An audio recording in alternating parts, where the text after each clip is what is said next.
I just wanted to put on record, Mr. President, na nakapanlulumo, nakakagalit at nakakakulo ng dugo, Mr. President, na marinig at makita right before our very eyes yung pong mga hindi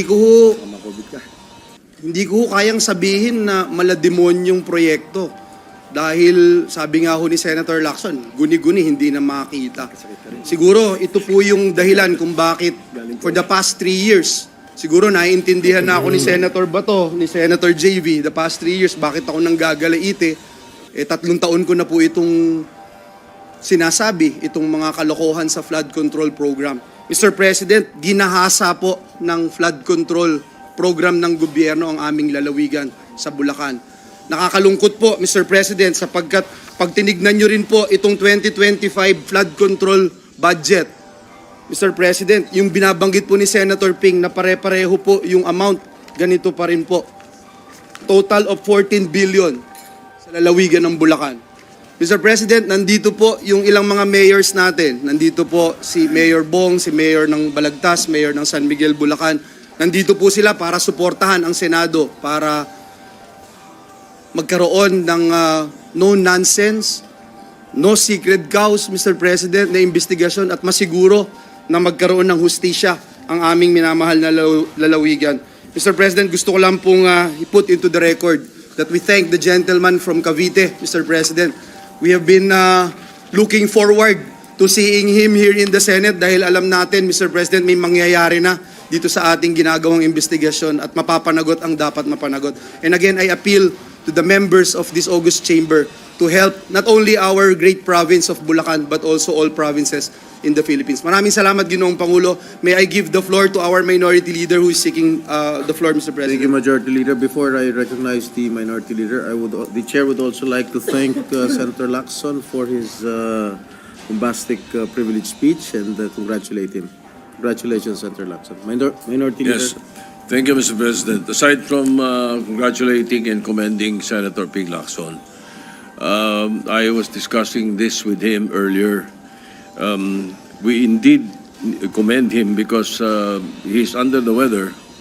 He's not actually well, but he came over to deliver his privilege speech, although his doctors told him to rest and not to go to work today, but still he did. No?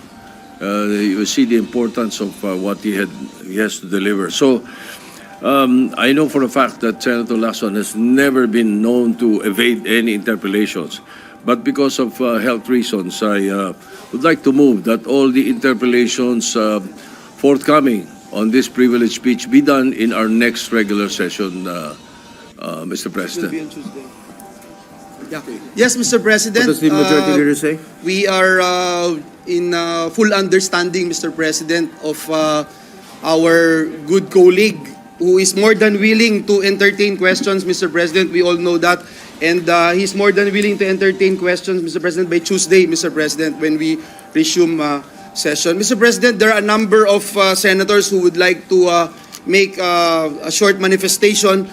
May I move that we recognize the gentleman from Tarlac, Senator Bam Aquino, Mr. President. The gentleman from Tarlac, Senator Bam Aquino, is recognized. Thank you, Mr. President. Unang-una po sa lahat, nais kong magpasalamat kay Senator Lacson sa kanyang presentation at alam ho natin na napakahalaga ng issue na ito na malaman ho natin kung saan napupunta yung pondo sa flood control at nakikita naman po natin na bilyong-bilyong piso na ang nawawala na dapat napupunta sa taong bayan.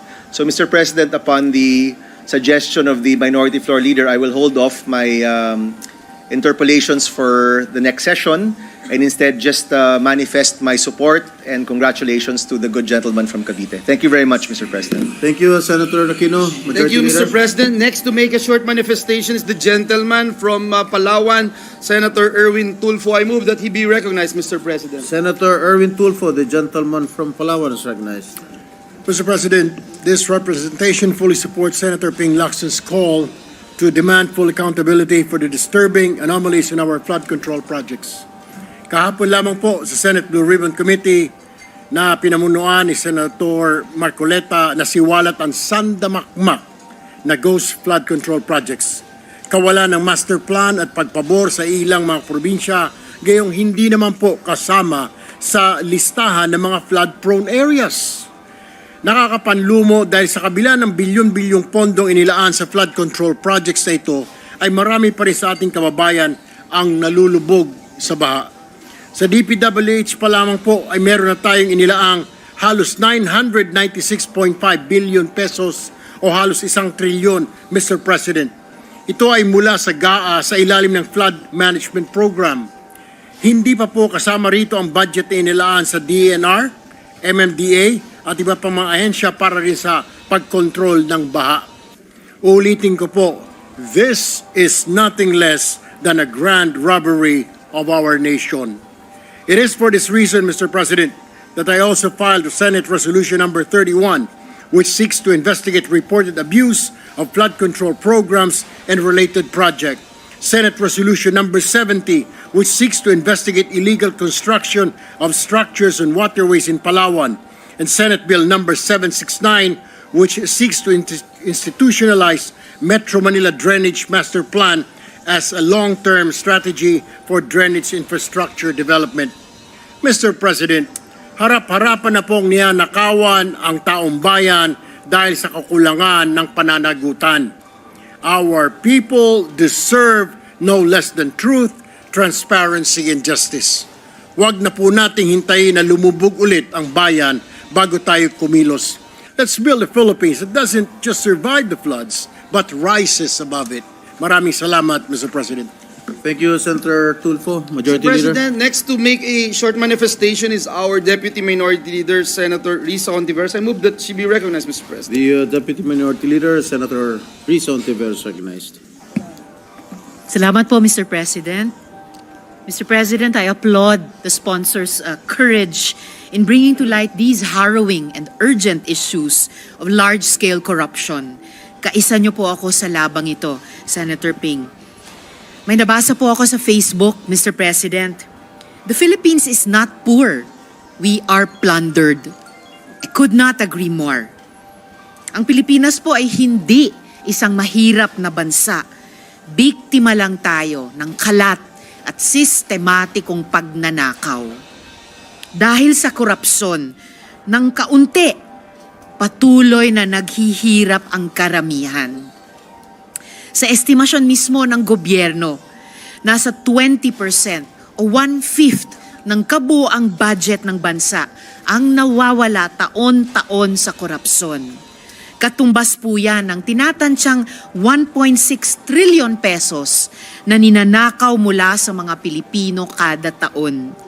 1.6 trillion. Kahit ako po ay nahirapang maintindihan kung gaano kalaking pera yan. Chineko po, at sa 1.6 trillion pesos, pwede na tayong mamigay ng tig-1 milyong piso sa 1.6 milyon na tao. Nakakalula po. Lahat na yan habang nalulunod na ang mga karaniwang Pilipino. Nalulunod sa taas na presyo ng bilihin, sa trabahong hindi sapat ang kita, sa kalamidad at sa kawalan ng tugon at serbisyo publiko. Mayorya po ng mga Pilipino ay kumakayod ng tapat at nakikipagsapalaran ng patas. Insulto po na ang buwis na kinakaltas at dapat ginagamit para sa kanila ay inaanod lang sa baha ng korupsyon. Hirap na nga ang Pilipino, ninanakawan pa. Kung ang karaniwang Pilipino po ang magnakaw, kulong agad at pwedeng masira na ang buhay. Pero ang pagnanakaw ng mga opisyal sa pamamagitan ng korupsyon, parti-parti lang po, parang parti na po ng buhay na tanggap ng lahat. Hindi ko po yan matatanggap. At makakaasa po si Senator Lacson sa pag-usisa sa isyung ito. Salamat po, Senator Ping, mabuhay po kayo at pagaling po kayo ng lubos. Salamat po, Mr. President. Maraming salamat, Senadora Hontiveros. Yes, Mr. President, Leader. Senator Pia Cayetano is also seeking the floor. May I move that she be recognized, Mr. The President? gentlelady from Taguig, Senator Pia Cayetano, is recognized. Thank you, Mr. President. Just a short manifestation. Sa Tuesday pala magpapatuloy ang ating debates. Mag-i-interpellate din po tayo. I just want to join our colleagues in expressing my disgust and I am at a loss for words sa napakasamang sitwasyon na binunyag ni Senator Ping Lacson. Papasalamat tayo sa kanya na pinakita niya to and in very very detailed ang kanyang presentation. Ako po ay taga Tubong Bulacan din, kaya si Senator Joel, I attest to the fact na bagyo-bagyo na lang, hindi ko sasabihin taon-taon kasi kung ilang beses tayo daanan ng bagyo, ilang beses din siya tatayo at mag-e-express ng lungkot, galit sa walang katapusan na bagyo, tapos panay ho ang punta niya dyan, walang katapusang pagre-relief efforts, na samantalang pala itong mga relief efforts natin, hindi na pala kailangan gawin kung nagawa lang ito ng maayos. I personally am shocked that pwedeng mangyari yung gano'n na paulit-ulit lang na pinopondohan ang Ghost Project o di naman kaya paulit-ulit na binabalikan lang ang proyektong sobrang substandard. Tapos, yung pala yung sabi nga ni Senator Ping, may standard na ang substandard. We owe the Filipino people better. Lahat ho tayo, we have, now that napakita ito, siguro tuloy-tuloy na ang paglalabas ng mga contractors na sangkot dyan. Hindi ho ako involved sa hindi ako familiar din sa budget ng DPWH, pero I am familiar with the projects sa education at saka sa health. At kahit doon po, paulit-ulit naming sinasabi sa mga state universities, pati sa mga DOH officials, na pagka yung contractor hindi nakaka-deliver, huwag nyo nang ulitin, huwag nyo nang i-delist nyo na yan. Kaya yung pinakita kanina na yung pangalan ng contractor, delisted na siya, pero nabigyan pa rin ng project. Paano ba nangyayari yung mga ganon? Definitely, ibig sabihin, may kasangkot na government official, whether sa level ng lokal or sa level ng national. Kaya sa darating na mga araw na iimbestigahan pa rin ito at magkakaroon pa ho tayo ng debate, sana mas mabigyan ng liwanag because the Filipino people do not deserve this kind of public service from their officials. Thank you very much, Senator Ping Lacson, for bringing this to our attention. Thank you, Senator Pia Cayetano, Majority Leader.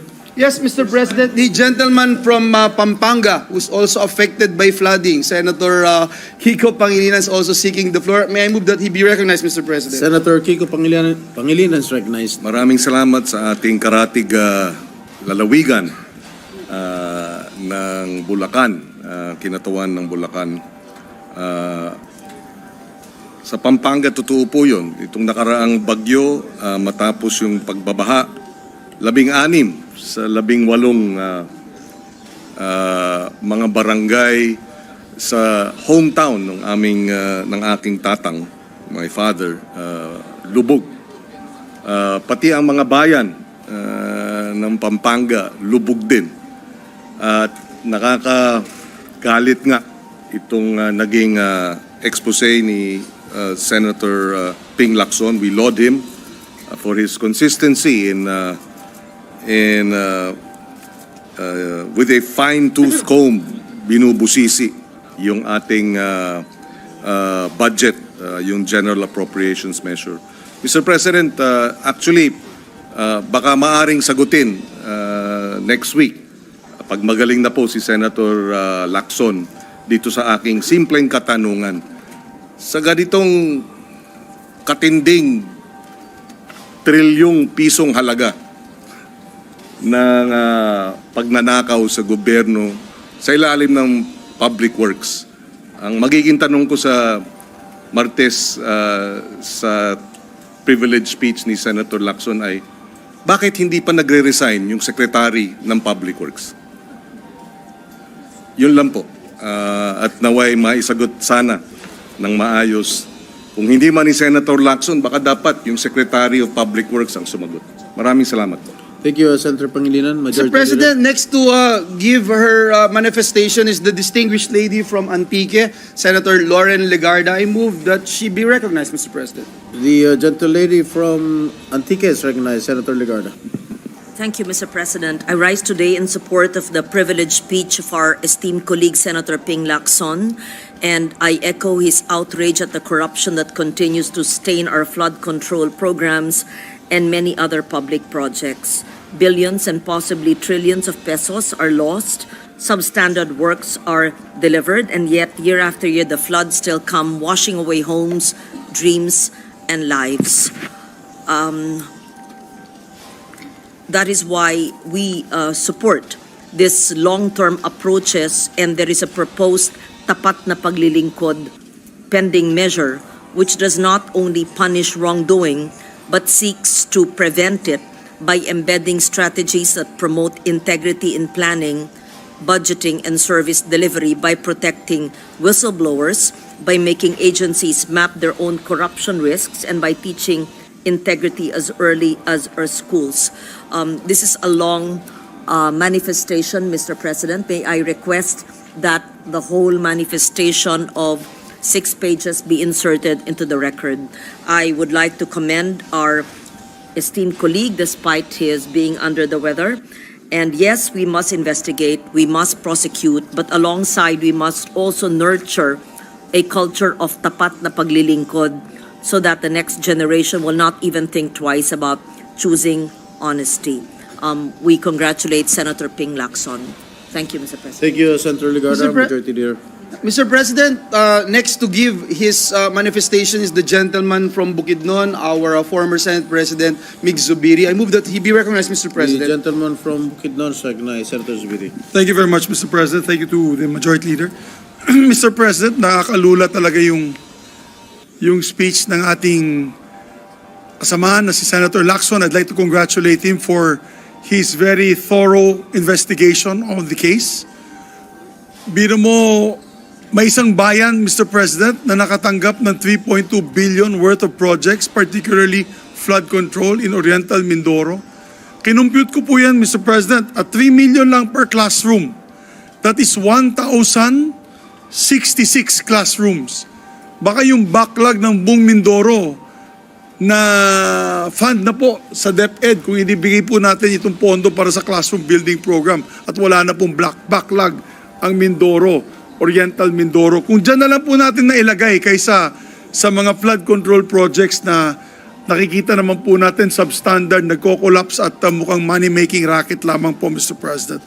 Mr. President, I laud our distinguished colleague Senator Lacson for this speech, but I'm hoping that he can give a part 2. Kasi po, kulang pa po yun. For example, kung saan pong home video ng aking nanay sa Bicol, marami rin pong ghost project sa Bicol, maraming palpak na project sa Bicol, lalo na sa home province of my mother in Albay. I was there last year distributing rice to my kababayans in Libon, where my mom is from, and we also delivered to the provincial capital. At that time, yung tanong po ng mga reporter sa akin, anong maitutulong nyo sa mga problema naming baha dito sa Bicol? At alam ko na po nung panahon pa na yun na napakalaki na ang natatanggap nila pero wala pa rin nangyayari. So sana may part 2 po niyan at may labas din po natin yung mga kapalpakan nito mga contractors also in the Bicol region and other parts of the Philippines where we can see these discrepancies, Mr. President. So once again, maraming salamat kay Senator Lacson, but we're still hoping that the Blue Ribbon Committee can go down even further in naming the proponents of these projects. Kailangan natin malaman. Yung mahirap po kasi, hindi ko po alam sa House kung may lalabas ba nila yung proponents.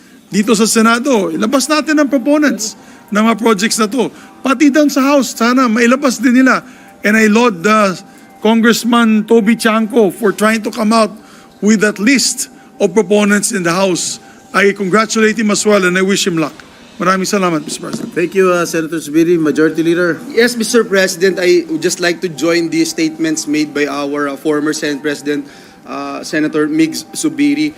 Mr. President, ilalagay ko muli sa talaan ng bulwagang ito Noong 2023, 1.079 billion pesos a day ang budget ng DPWH alone.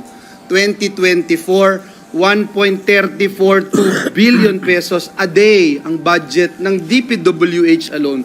Ngayong taon po na ito, 2025, 1.37 billion a day ang budget ng DPWH. Ngayon po, dun sa National Expenditure Program na pinrepresenta sa atin ngayon ng 2026, 1.08 billion pesos a day ang budget ng, again, Mr. President, DPWH alone. Mr. President, bago ko po isuspend ang konsiderasyon ng privilege speech ni Senator Ping Lacson, muli pinapasalamatan po natin siya at yung pong binabanggit niya na pare-parehong amount na sa ibang probinsya, ganun din po yung nakita namin doon sa probinsya ng Bulacan for this year. And maikling ikwento ko lang, Mr. President, alam nyo yung pinakikita doon sa Hagunoy, yun po yung taon-taon na pinupuntahan natin halos every time na merong bagyo at nakikita po natin doon, Ginoong Pangulo, yung mga kababayan ko po doon sa Hagunoy at Senate President Pro Temp, I'm sure you're very much aware of Hagunoy dahil marami po kayong kaibigan doon. Tinatali po nila, Mr. President, yung kanilang sasakyan, Fortuner man yan o pick-up, itatali po nila, Mr. President, doon po sa poste at matutulog sila, yung sasakyan po nila, umaalon-alon, Mr. President. Gigising po sila ng umaga at ito, natural na buhay ng mga kababayan ko doon. Gigising po sila ng umaga, lulusong sa baha, magkakape, pagkatapos magkape, maliligo, tapos pupunta ho ng Maynila para magtrabaho, alas 3, alas 4 ng umaga, babalik ho, galing sa trabaho, ganun na naman, Mr. President. Tapos mababalitaan po nila itong mga nangyayaring guni-guni projects at mga palpak na proyekto. Mr. President, I think nasa atin po na may magagawa po tayo bilang Senado ng Republika ng Pilipinas. I pray, Mr. President, huwag nating biguin yung ating mga kababayan dahil sa totoo lang, Mr. President, 3 years ago, binanggit ko na po dito sa bulwagan na ito na yung mga kababayan po namin, wala nang inaasahan eh. In fact, kahit pagkausapin nyo po, sasabihin sa inyo, wala na, hindi nyo naman magagawa yan. So sana po, malaking challenge po sa atin, lalo na dito sa Senado, itong problemang ito. Mr. President, may pahabol po ang ating mga kasamahan. We recognize Senator Bongo and then afterwards Senator Robin Hood Padilla who wanted to make a manifestation.